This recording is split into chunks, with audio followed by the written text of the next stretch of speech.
we're looking at this idea of upper body submissions. One of the keynote themes that I'm going to try and push in this guard video series is the idea we want to be attacking the whole of our opponent's body. That means attacking the legs, which we put a very heavy emphasis on in the previous video, the arms, and the neck. So the three main target areas of the human body, you want to be able to attack all three from guard. We put a lot of specialized time into leg attacks. Now it's time to switch our attention to the upper body. When it comes time to attack the upper body from guard position, I prioritize three forms of attack. These are the triangle, the armbar, jujigatame, and the guillotine. Now, of course, that is not an exhaustive list. There are many other submissions we could have worked from guard position, kimuras, omoplatas, etc., etc. It is my earnest belief that at championship level, and that's always the goal that I want you guys to work on, even if you're not going to get to championship level, I want you to think in terms of fighting against your best opponents in the gym. Okay, no one's interested if you're tapping out the white belts in the gym. I want you to be tapping out the best people in the gym. Or if you are a competitor, tapping out the best among your opponents in whatever division you happen to be fighting in. It is my earnest belief that focusing on these three forms of submission from guard position will increase your speed of progress and the percentage chances you have of finishing via upper body submission. Rather than spreading your resources over low percentage submissions, which realistically aren't going to be that effective against tough opponents, focus on these three. These three submissions are, in my experience, the three most high percentage methods of attacking when an opponent is down on two knees and you're working upper body submissions. Let's just have a quick look at all three. Okay. You will probably notice when you observe my students that they often start or initiate upper body attacks with the triangle. The triangle is beautiful among the various submissions because it enables you to attack in numerous ways, both with a stranglehold and joint locks at the same time.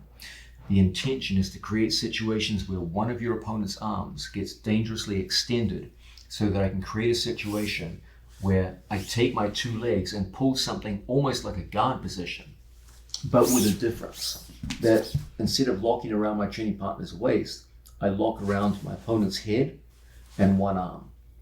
And from situations like this, we can maneuver into the triangle.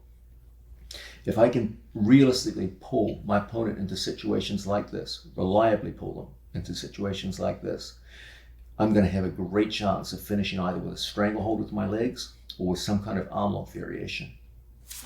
Now, in addition to this, we can also work, come close, in situations where we can go into jujigatame arm locks, where from here we can fall over to the side and lock up on our training partner like so. Stay up.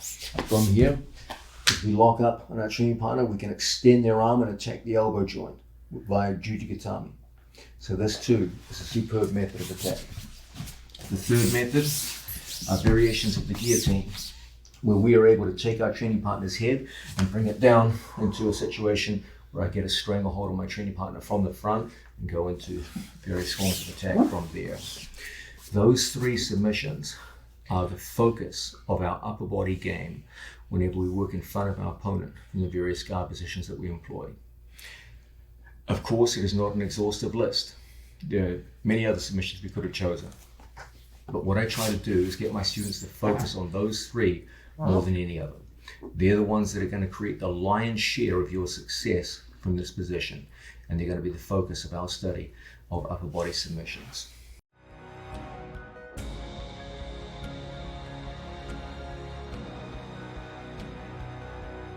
Now, let's get the ball rolling. We're going to start with the idea of entering into what I believe is the most high percentage way of attacking the upper body from various guard positions. This is the triangle.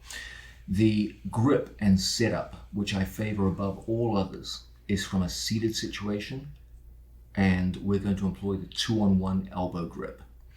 We have an opponent in front of us. We notice that he's on two knees, and we want to play an upper body submissions game. As we work the head-to-head situation, I'm going to take outside hand position relative to my opponent. I'm going to take his hand and knock it from the outside to the inside.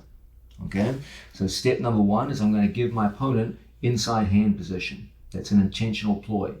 From here, I take the outside position and I force his hand towards the center line and I double up on it. My grip is palm away from me and I lock right there at the wrist, just like so. This is not the strongest grip in the world and you won't be able to hold it forever. You don't have to.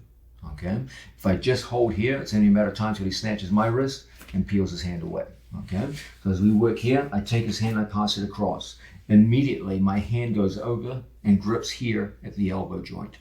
There is a bony growth in the upper arm, the bones of the upper arm, where if I slide my hands down, it catches naturally, like so. If I just hold the elbow and he pulls his elbow away from me, it's pretty easy to escape. But if I lock both together, like so, and he goes to pull away, it's very, very difficult. So again, we start off from here. I push to the center line, feed the wrist, hand goes over, and we lock. Now, this is good, but not good enough. Your opponent can grab your wrist, peel it, then take the elbow away, and he's gone. Okay? So the action we want is center line, double wrist, elbow 2-on-1, hand to the opposite pocket. I take his right hand to my right pocket. When he goes to yank away, it's quite difficult. I want his arm extended. Here's a good rule of thumb for you. The more extended a joint and limb, the weaker it becomes. The more contracted a limb, the stronger it becomes. I want my opponent's arm extended forward into weakness. So right now, his hands and arms are fairly well contracted. He feels strong from here. When I go through and lock it up, here, he goes to pull back and away, it's tough. From this position, I place my foot right on his hip on the same side as the trapped arm. If I'm silly and I put it on the wrong side, he can easily start falling back into Ashigarami and causing problems for me. So this is the side of weakness. That's the side I want to plant. We start off, center line, wrist, elbow. Elbow 2-on-1, opposite pocket, monitor distance. He comes pushing towards me, can't do it. Foot's on the hip. He goes pulling away, difficult because I get the 2-on-1. He goes to grab my other leg, and I use a pommeling action to make it difficult. I can use a foot on his knee to off balance him. And from situations like so, I now bring my leg over the top and throw my legs over. Immediately, I lock my feet. Because I'm going for the triangle with my right leg, right foot is on bottom. So that when I make adjustments from this position, I don't have to switch my feet. Land in the right position. Now, as he goes to pull his body out, we're going to look to make adjustments. I don't need to hold this anymore. My legs are holding him now. No hands, got to pull away from me, buddy. He goes to stand up, and you've got good control over him. Holding on now isn't going to help. No need. Okay, I don't care what he does with his arm at this point. Okay, you've got your legs locked up in place. He goes to move away from you. It's difficult. Now we're going to start the action of turning angles. I can scoop underneath his arm. If he stands up, I will scoop underneath the leg. And then from this position, my intention is to get my shin across the back of his neck here. When I lock over the back of the neck, you get an immediate strangulation. Now, a word to the wise. It is very rare for anyone to go directly into a triangle. Let's understand there are essentially two movements involved here. The first movement is what we might call a trap triangle. This is where you simply cross your feet while trapping the head and one arm. So if we start off like so, wrist to center line, 2-on-1 wrist, 2-on-1 elbow, extended arm. Posting foot, unweighted leg. The first action is one where I throw over the top and lock something that looks rather like a guard position. But instead of locking around the waist, we lock up around the head and the arm. When he goes to posture up, pull away, stand up, do all those things that people do, it's tough. You've got a good control over him. And from situations like here, I want to navigate from the trap triangle to the figure 4 triangle. The figure 4 triangle is where my legs lock the figure of 4, where my shoelaces go underneath my knee and we lock securely here, as opposed to a trap triangle where my ankles cross. So we start off from this position. I go in, I get my initial grips. We draw the man forward. He tries to grab my foot, it's not easy. From here, we lock up, there's your trap triangle. When you lock a trap triangle, pinch your knees together. You don't have to go crazy, but I don't want my knees splayed. When my knees splay, he can pull his elbow out and escape. We always want our knees pinched. So your knees pinch around his 2 ears. He goes to pull his elbow free, it's difficult. Now, we start the action of turning the corner, like so that my shin goes right across the back of his neck. You can physically grab your own shin. Don't grab your own foot. If he postures up, you can hurt your own foot. Grab the shin. He goes to pull away. It's not so easy. Now, we lock that figure 4 hold over the top. He goes to stand up, pull me off the floor, do all those things that people do, and we focus on scooping underneath his leg. Now from here, we simply squeeze the legs, my hips come up towards his armpit, and we get our submission hold. Seen from another angle.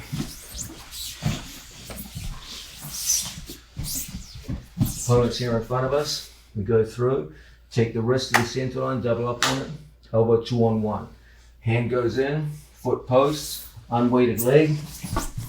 There's the initial trap. Knees pinching, high up like so. When my knees are splayed, that's when the elbow comes through. So we want to lock and pinch. He goes to yank out, very, very difficult. Now from here, we start finding the angles we're looking for.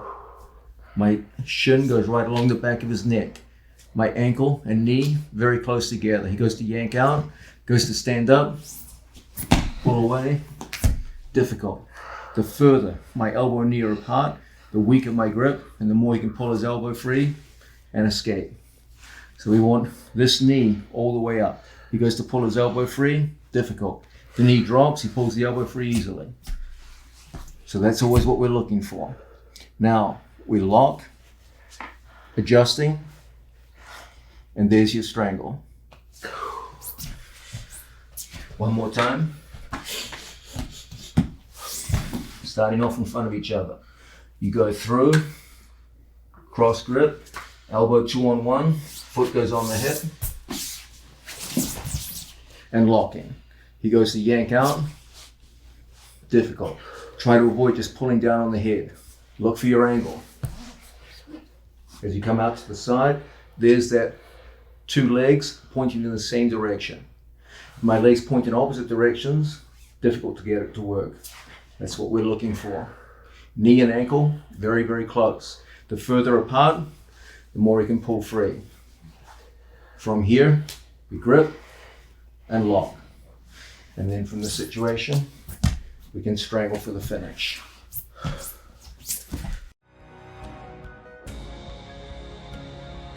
Let's go further into the idea of setting up triangles from guard position. And we're going to look now at a topic which becomes extremely important for almost all of our triangle setups from guard. We've got nickel teeth on this side of the body. You will remember from the previous section that I claimed my favorite method of setting up triangles from open guard situations is the elbow 2-on-1 grip. Okay, this is a very robust grip that creates a situation where my elbows are closer to my own body and his elbow is to his. And as a result, you have an excellent chance now of throwing your legs up into the triangle. Let me fill you in on the deeper reason why this is my favorite form of triangle setup. It's because it controls this, the elbow. What you're going to learn is that the true key to setting up triangles from open guard situations is the control of the elbow of the arm you're seeking to trap. The elbow 2-on-1 offers arguably the single best elbow control as a precursor to setting up the triangle. If you're going to fail with any given triangle setup, there's numerous forms of triangle setup, what all the failures have in common is that they fail to control the elbow. So that as I throw my legs up, my opponent pulls the elbow back, and now you can't get to the triangle you want. To hit successfully with a triangle, the elbow has to be inside your thigh. If the elbow retracts, the triangle itself is lost. So you need the elbow extended forward and inside the thigh of the triangle leg. That's what makes it possible to lock up. So the true key to triangle setups is to control the elbow of the trapped arm. If your opponent successfully pulls the elbow back, no triangle. If you successfully pull the elbow forward, you're going to get a lot of triangles. That's why almost all of the most successful methods of entering into a triangle involve some direct form of elbow control. I'll say this again. The more retracted my opponent's elbows, the more impossible it becomes to get to a triangle. What's required is to draw an elbow forward. And if the elbow is forward, that's when you can trap the elbow inside your trap triangle and start going on the attack. Okay? So that's the great rule of the elbow. Now, a natural question if you're asking is, okay, that makes sense. Can I hit triangles without controlling the elbow? The answer is yes, but you've got to know exactly what you're doing, and you have to trick the other guy, okay? Because if you don't directly control the elbow, he'll always be able to retract it and stop a triangle. So you have to be able to play an interesting game of push-pull, which draws the elbow towards you using some kind of creative setup. Let's have a look at this.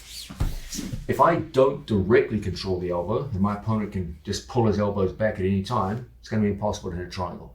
So what we'll often do is we'll play head-to-head, and I'll play a push game with my training partner. Now when I push, what do you think he's going to do? He's going to start pushing back. And then all we're going to do is just take the elbow forward and pull, just like so. Now realistically, how long do you think I could hold someone in that position? Not long at all, right? I mean, this is not a strong grip. Nickel teeth, just yank your hands away from it. I can't hold them that way.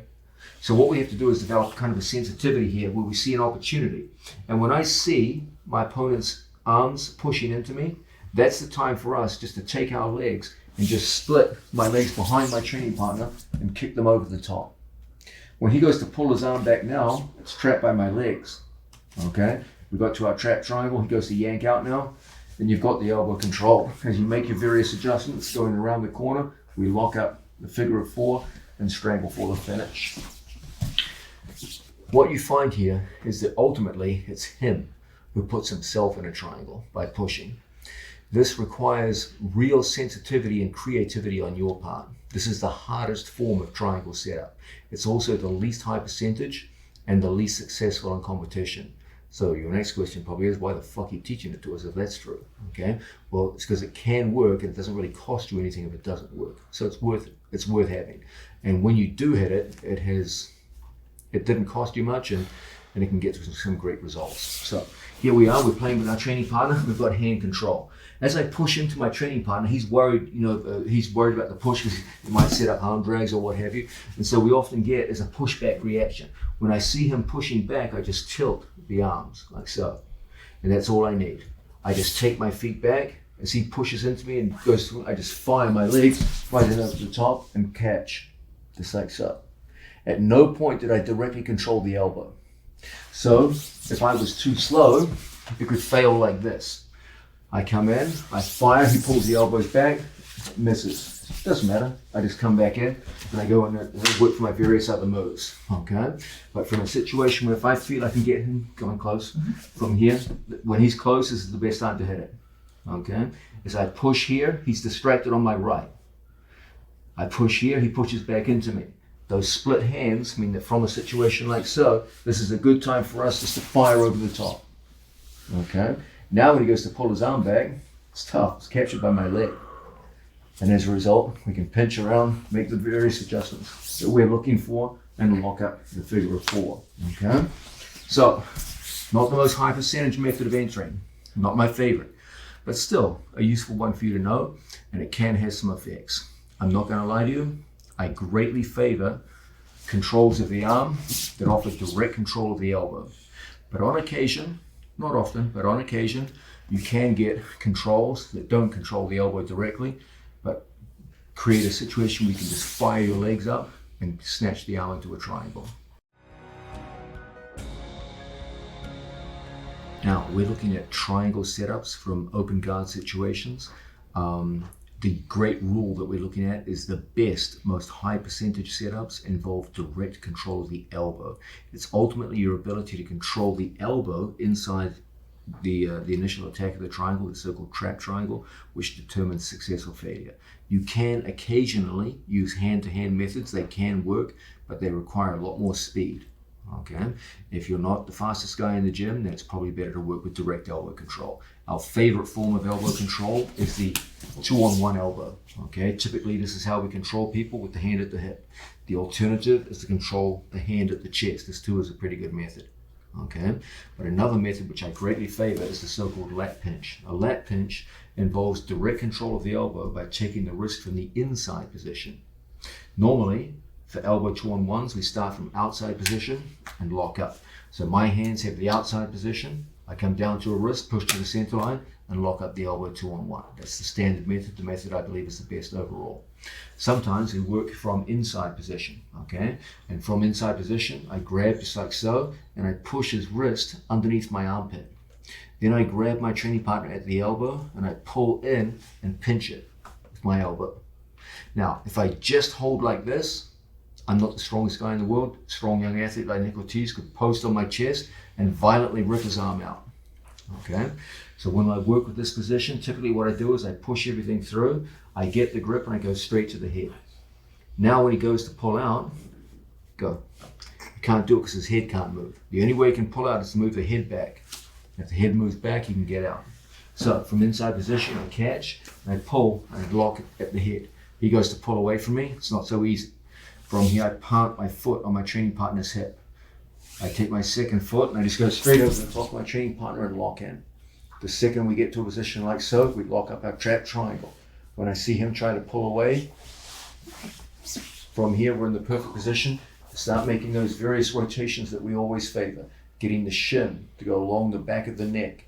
The more my shin points down the body, the less successful we're going to be.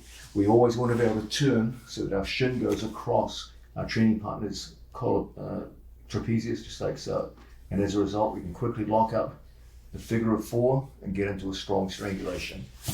So once again, we start off in front of our training partner. I take inside wrist position, and then I just pull, and I pinch my elbow in close.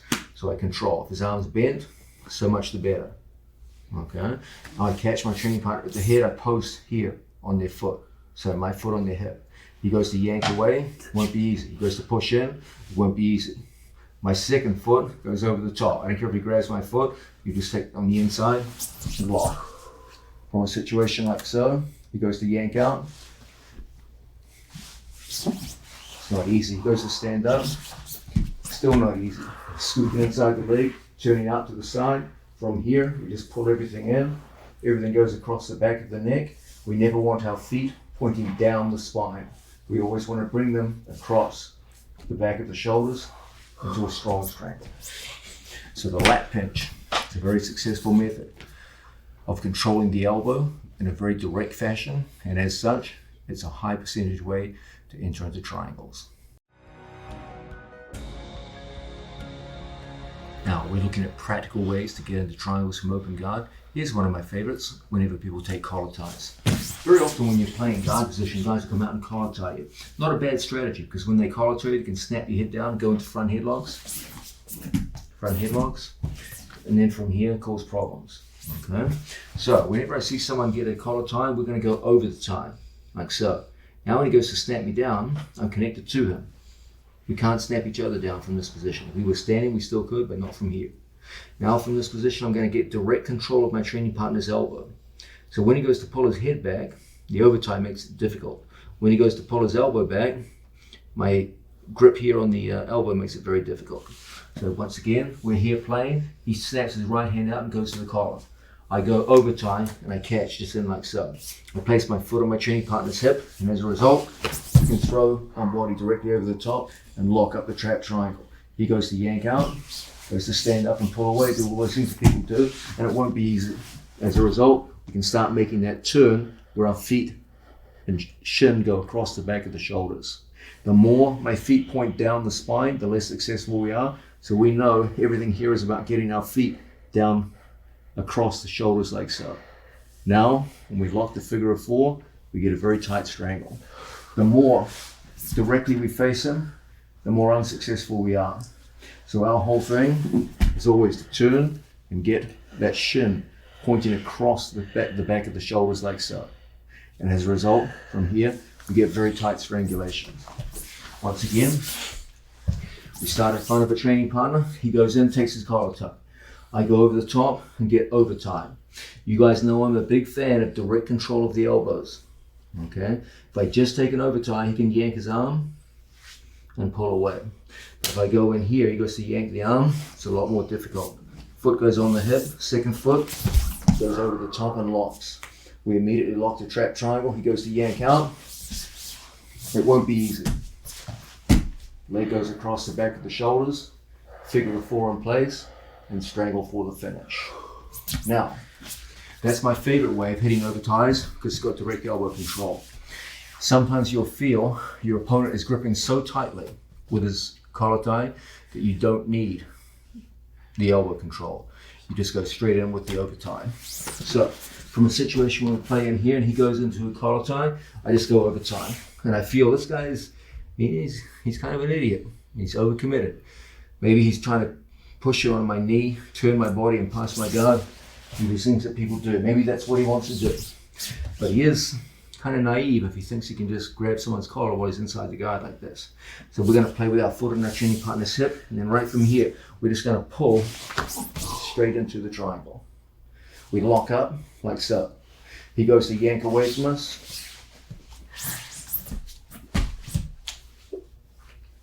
And we get that good strangle for the finish. So once again, my favorite way, over tie, direct elbow control. But every so often, we'll get into situations where you feel you're playing with your training partner in here and you feel that's just not necessary. You just go straight in. Immediately we lock up. He goes to yank out.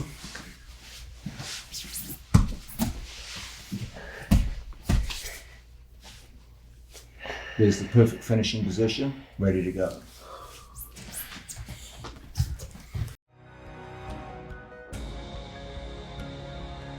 Now we're working our way through triangle setups. Let's look at another favorite whenever we have an opponent who's at a distance. So we're looking at situations where we're seated and our opponent is at a distance where there's no chest-to-chest contact like so. Okay? From situations like this, we've seen if our opponent goes to gain the collar, we typically go over time. Sometimes they'll put a hand inside the bicep, just like so. And we're working in a situation like this. Whenever we see this kind of thing going on, what I will often do is take my forearm over their forearm and then grip our training partner at the tricep. So you have a very good pulling grip. When he goes to yank his arm out, it's surprisingly difficult. Okay? So as we play in this position, I give him the inside tie. How do I give someone the inside tie? It's the easiest thing in the world. Just do that. Just put your hands on the outside. So when I go forward to engage with him, I give him the inside tie. As soon as we see this, I go over the top and lock. He goes to pull away. It's not as easy as it looks. Okay? And from here, foot goes on the hip, legs go up over the top, and you've got your score on the trap triangle. We know that from the trap triangle, we now have to progress to the figure 4 triangle. Once I get a hold of the trap triangle, no need to hold on with my hands anymore. From here, it makes more sense to hold on with the legs. Everything is about pulling my knees to my chest. He goes to yank out, knees to chest, makes it difficult. Even if he stands up, it won't be easy. He tries to pull me off the floor.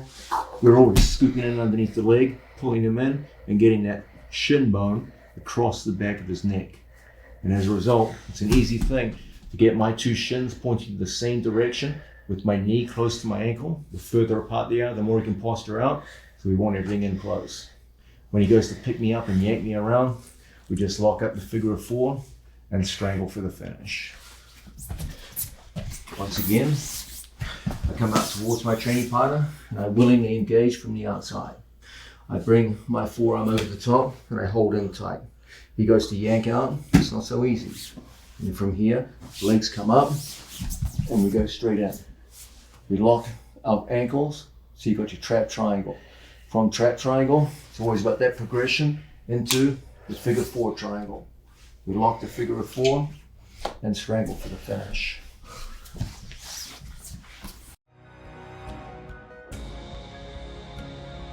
One of the central theses that we're positing here is the idea that we want to be able to control our opponent's elbow in order to get into a triangle successfully. There are some exceptions to this. There's a lot of exceptions with a gi because you can control your opponent's sleeve cuffs, but without the gi, most of the time we're looking for direct control of the elbow. And so our favorite methods, the most direct form of elbow control, are usually elbow 2-on-1 grips. Okay, and they're our favorite method of attacking.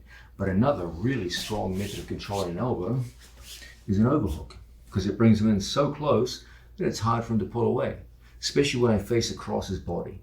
Okay, when we use this method, we're going to catch our training partner's wrist and then figure 4 it, just like so. Now, I'm going to put my foot on my training partner's hip and I'm just going to draw him forward into close range body position. Okay, and as a result, with his hand inside, it's really easy for me now just to slowly release my 2 grips and point my right hand palm down, and as a result, we go right into the lock. Okay, now we're going to come closer to the camera so you can see exactly what happened there. Okay, you've got an overhook. Here, I grab the figure of 4, like so. When I go to release his wrist, I point both of my hands palm down so that I can make a quick switch, okay? There's the potential triangle. I just take my hands and point them palm down. And it's that moment which enables me to easily slip and go right into the triangle, okay? So once again, we're starting off here in front of our training partner. I pull him in, I get my overhook. I come down to the wrist and lock it up. From this position, feet go on board. Okay, go to yank out, ready? It's not so easy. Then I just point my hands down and we're right into business. He goes to yank out, now he's fighting against my legs. It's not so easy. You make a good turn, get a good angle on our training partner. Everything locks up over the back of the head, and as a result, we get a fine triangle for the strangle. So once again, we start off in front of our training partner like so.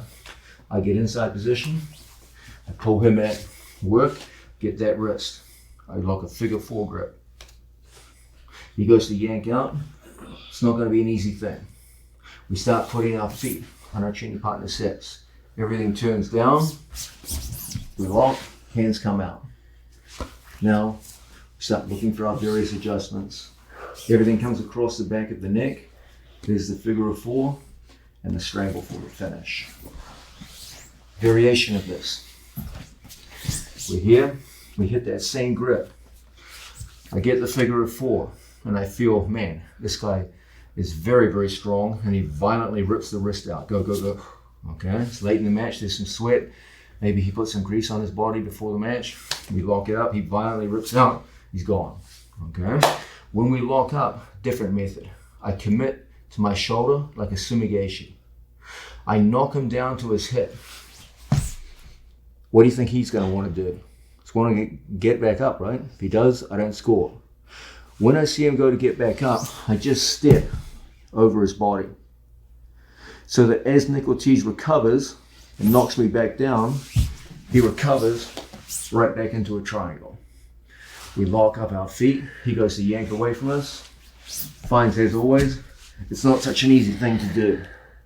Then from here, with my shin pointing across the back of his neck, my knee and my ankle close together, it's an easy thing for us to lock the figure of 4 and strangle. So once again, you've got a guy who's physically strong, and he's used to the idea of just violently yanking the arm out. Okay? So what I do is I put him on his shoulder. So when he goes to yank out, I collapse him. Now from here, I step over. When he goes to recover, to avoid giving up points, look how he just kicked right over the top of his shoulder. The onus is on me now to lock my feet. When he goes to yank out, it's going to be tough. Your knees are constantly pulling in. Go to posture up. Go to pick me up off the floor. We're turning, turning, turning. There's the control we want and the finish. So, the figure 4 grip, either as a direct attack or as a partial sweep into a triangle as our opponent goes to recover.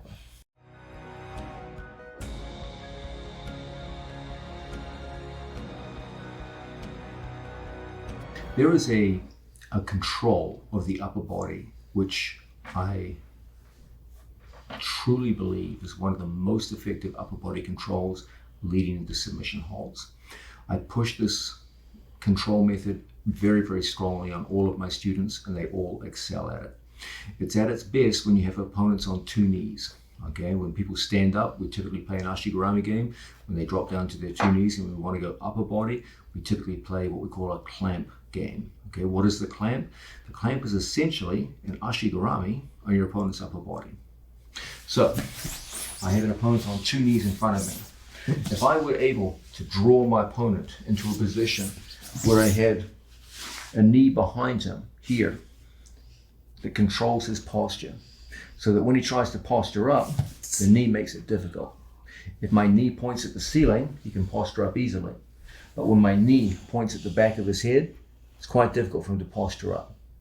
And I clamp his head and one arm between my 2 knees. This is the clamp. From a position like this, when he tries to back away from me, this top knee makes it difficult. When he tries to push towards me, the bottom knee makes it difficult. So the clamp is a mechanism to gain distance control over your opponent. Not only does it give you distance control, it also gives you isolation. It isolates one arm from the other arm. If Nick Ortiz tried to join his hands, it's physically impossible. If we have a regular guard position, he can easily join his hands. And locked hands are very hard. It's retarded. Locked hands are difficult to attack. Okay, he goes into Judogatami defense. When the hands are locked, it's hard to separate them and hard to attack. When you have your opponent's hands separated, he can't use them in unison, one arm defending the other. He can't employ the principle of double trouble in his favor. So from situations like this, his best thing is to try and posture up. When he goes to posture up, he's fighting the top knee. I use my foot in the hip and my knee in front of the opposite shoulder to scissor my knees. I don't squeeze my knees together like this, that gets tiring. I scissor them. One knee comes towards me, one knee pushes away. When he goes to pull out, it's very, very difficult. The more he goes to posture up and take this elbow off the floor, the more vulnerable he becomes to a triangle attack. Okay? So when we start off in front of our training partner, we go in like so. I draw him in towards me, I plant my foot, and then from here I tilt over to the side, and there we have it. We're into the clamp. From this position, it's all about this knee controlling the back of the head. Don't worry too much about the foot yet. I'll come back to that later. There's some variations there. Worry about the knees for now. His head is caught between my 2 knees. His posture is broken down towards the mat. He has to use the other hand to try and regain posture. The more he uses the other hand to regain posture, the more vulnerable he becomes to triangle attacks. Okay, so that's the pattern we work with. Once again, we start off in front of our training partner. I take inside hand position. Then I put my foot on my training partner's hip, and from here I move out to the side and I use my leg to bring him in and break his posture. When he goes to pull his arm out, it's awfully, awfully difficult. When he tries to posture up, the more he postures up, the more vulnerable he comes to the passage into the triangle. As he goes to defend himself, we lock up the figure of 4 and strangle for the finish. So once again, we start off in a fairly standard type situation. Now I get inside hand position and draw my training partner in. As we make the draw, we put a foot on our training partner's hip and we swing the outside leg around into the clamp position, where his head gets caught between my 2 knees. He tries to yank his arm out.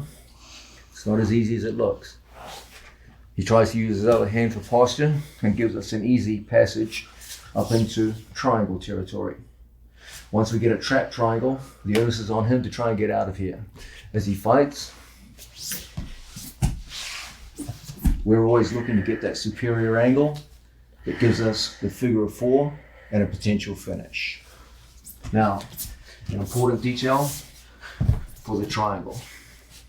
When we work with the clamp and we draw our training partner in, you will notice this is the one arm that he can still work with as he pleases. This arm belongs to me now. That one belongs to him. So as he goes to straighten out in posture, I want to use my foot as a hook. My heel hooks into his shoulder. If I'm naive, he can start posting inside my knee.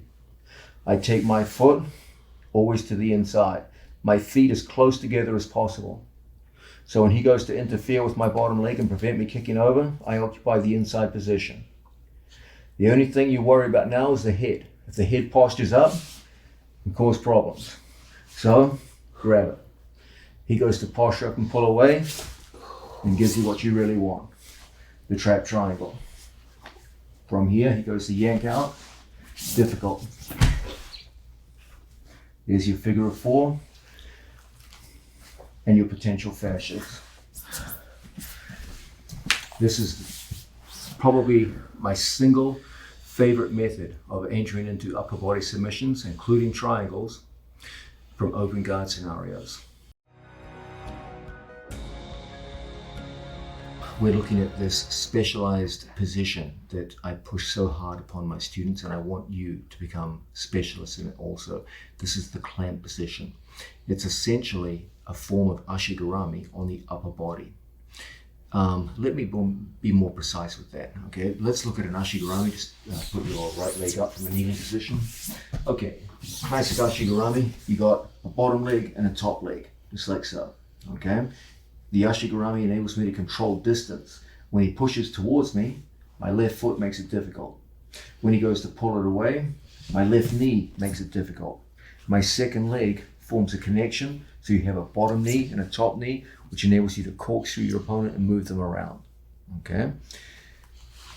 Contrast that with the clamp, which is just the same situation, bottom knee, top knee.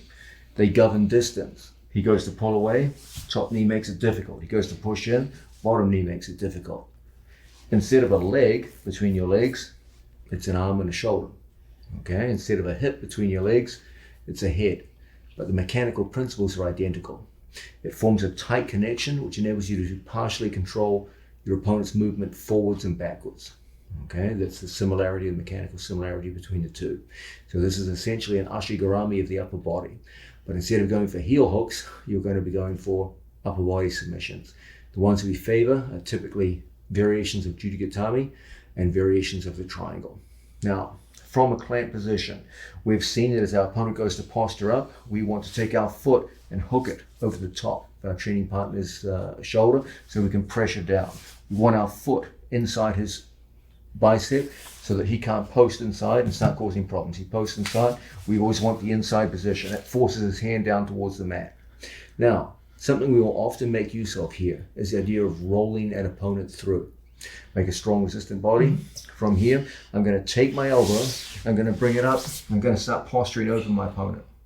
When I posture, I can use my bottom leg to throw my hips and face down towards the floor.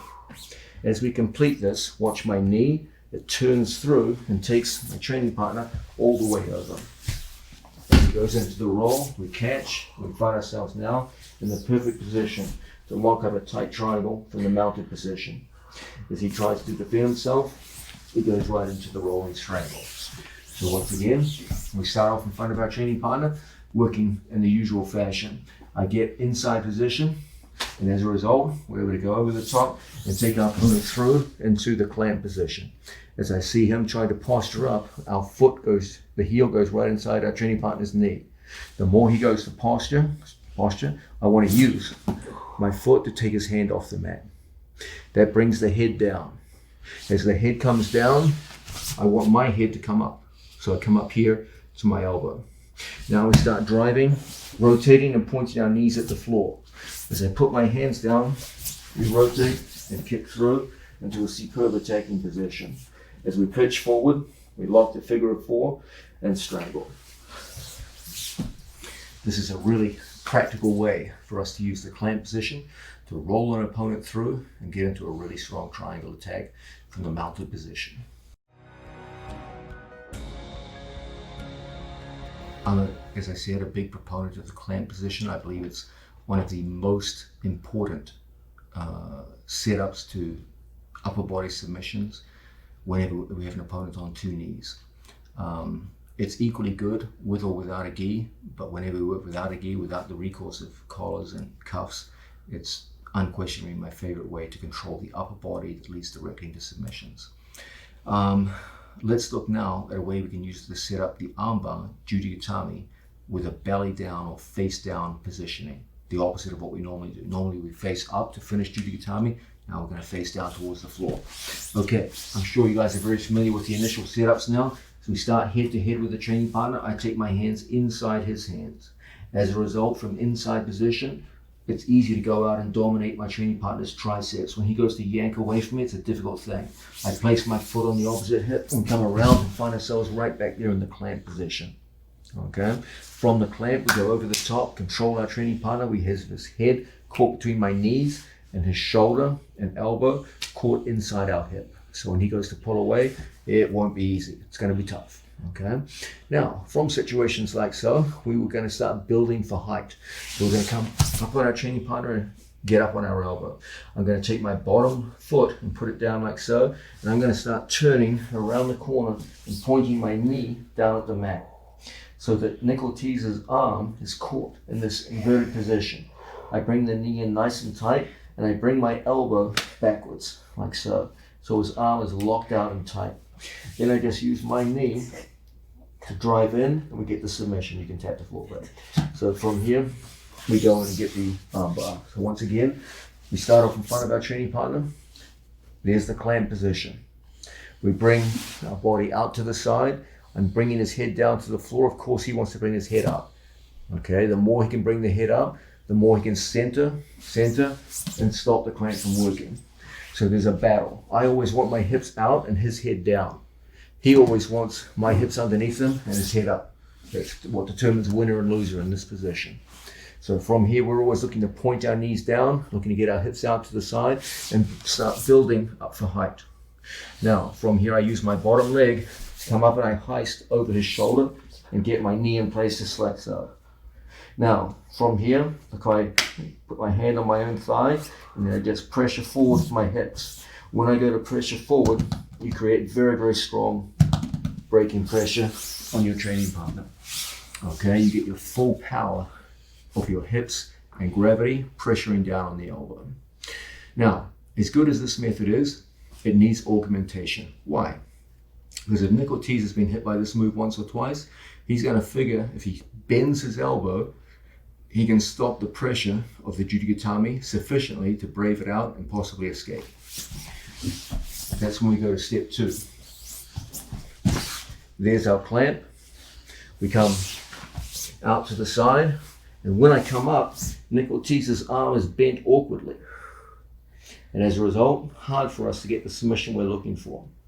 Whenever we see that, we just place our hands on the mat, and I'm sure you all guessed it, we just walk our opponent over to the floor. I bring my knee out and I walk him over like so. As soon as we get over like so, we're in the perfect position now to rotate around the corner and get into a strong conventional Jujigatami position. As he goes to defend himself from here, it's very, very difficult, and you'll find yourself in the perfect position to get your finishes. So once again, we've got a training partner in front of us. I take inside position. As a result, I can go directly into the clamp. From here, we go over the top. We start to move out to the side. We come up, but unfortunately, no cigar. I roll through, take my man over. From a situation like so, it's an easy thing to go into variations of Jujigatami.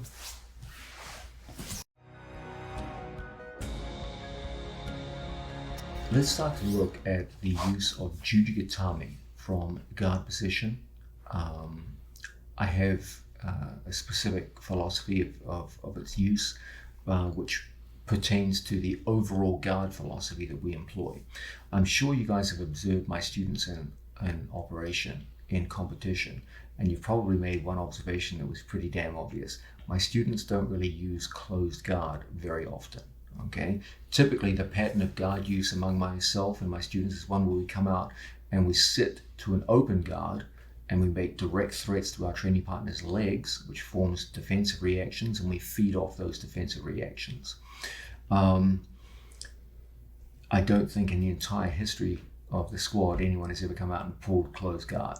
Okay, that's a reflection of the fact that it's a little dangerous in our training room to come out and play an exclusively closed guard position because it makes your legs rather vulnerable to leg attacks. So typically we play with our feet in a relatively safe position, tucked to the inside, and we sit to an open guard rather than jump to a closed guard.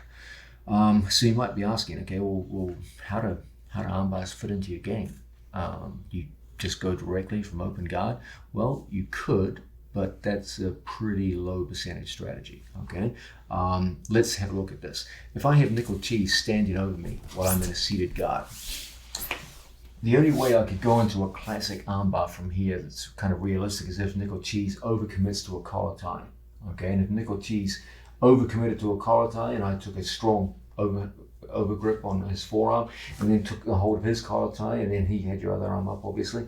From here, we could place a foot on our training partner's hip, and from here go into Jujikatami from an open guard scenario. Okay, so that could work, but you can see the problem with this. It kind of relied on Nickel Cheese making the mistake of overcommitting to a collar tie. It wasn't that I did anything so great, it's just that the other guy kind of screwed up. And you couldn't really run a reliable submissions program based around that, because you're essentially relying on the other guy not being very good. So what's a more rational or effective way of incorporating Jujikatami as an attack on good people who aren't going to make basic mistakes? You got two main options, okay?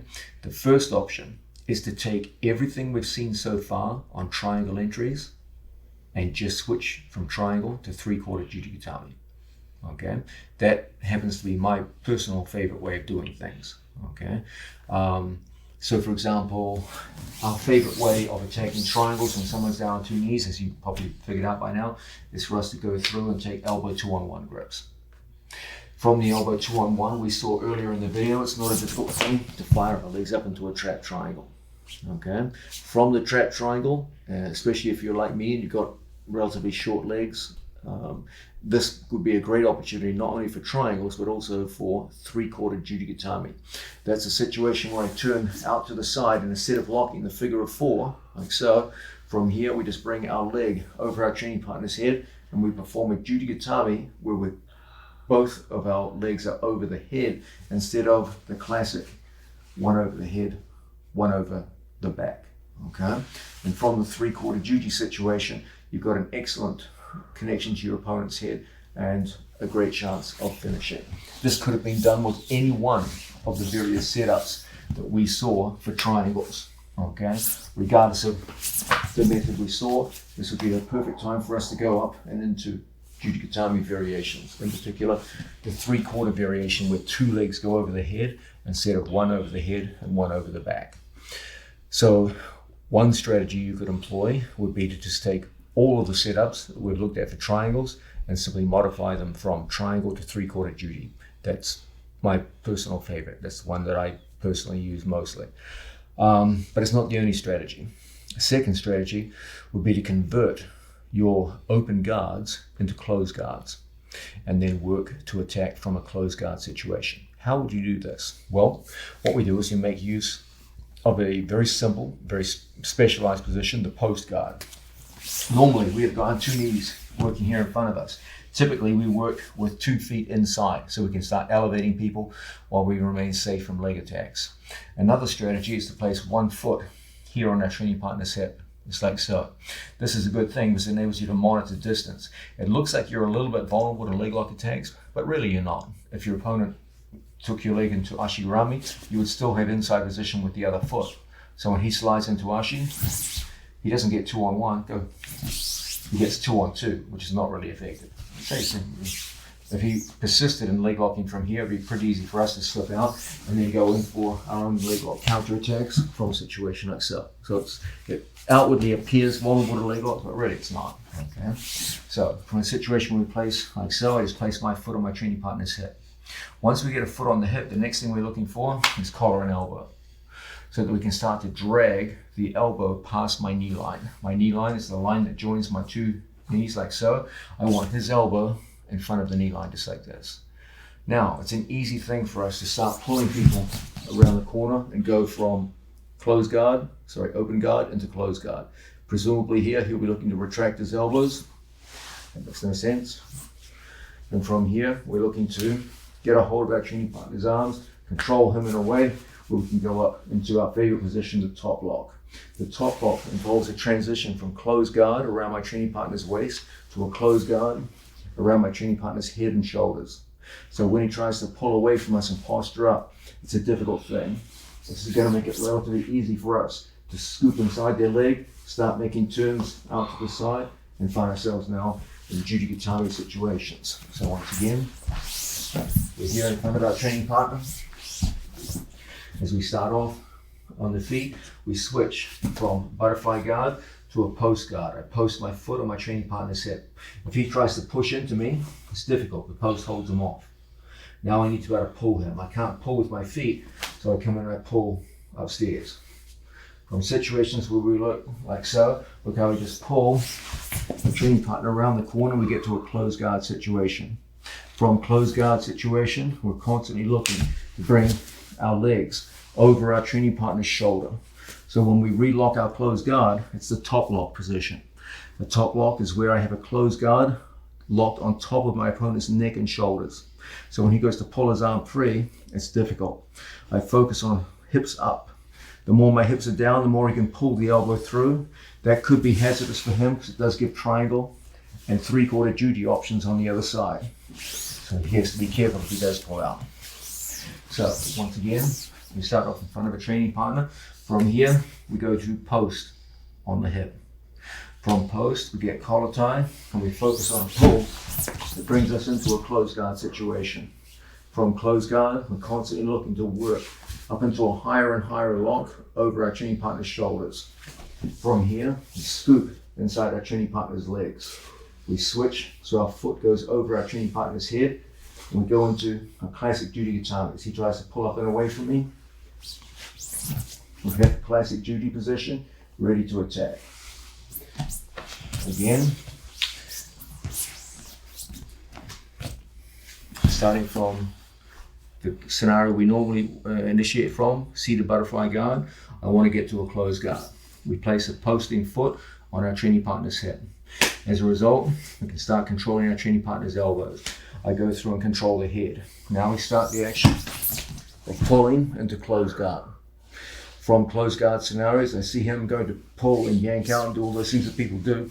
Presumably his elbow's in. From here, we lock over the top and get to the top lock. As soon as we've secured the top lock, we're always looking to get control of our training partner's arm.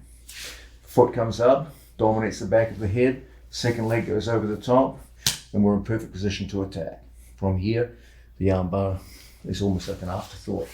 One more time. I want to convert a seated guard into a closed guard. As we play, foot goes on our training partner's hip. We secure elbow and collar tie. This enables us to pull and lock a closed guard. As we see our opponent trying to yank out, we convert higher and higher up into top lock. From here, turn and Jiu-Jitsu for the finish. So what have we got? We've got two basic strategies for incorporating a solid Jiu-Jitsu attack into our open guard game without the gi. The first strategy involves using all the exact same setups that we use to enter into triangles and simply converting the triangle into a three-quarter juji. This is my favorite strategy because I've got short legs. Okay. If we work with our training partner, we just lock up a top lock.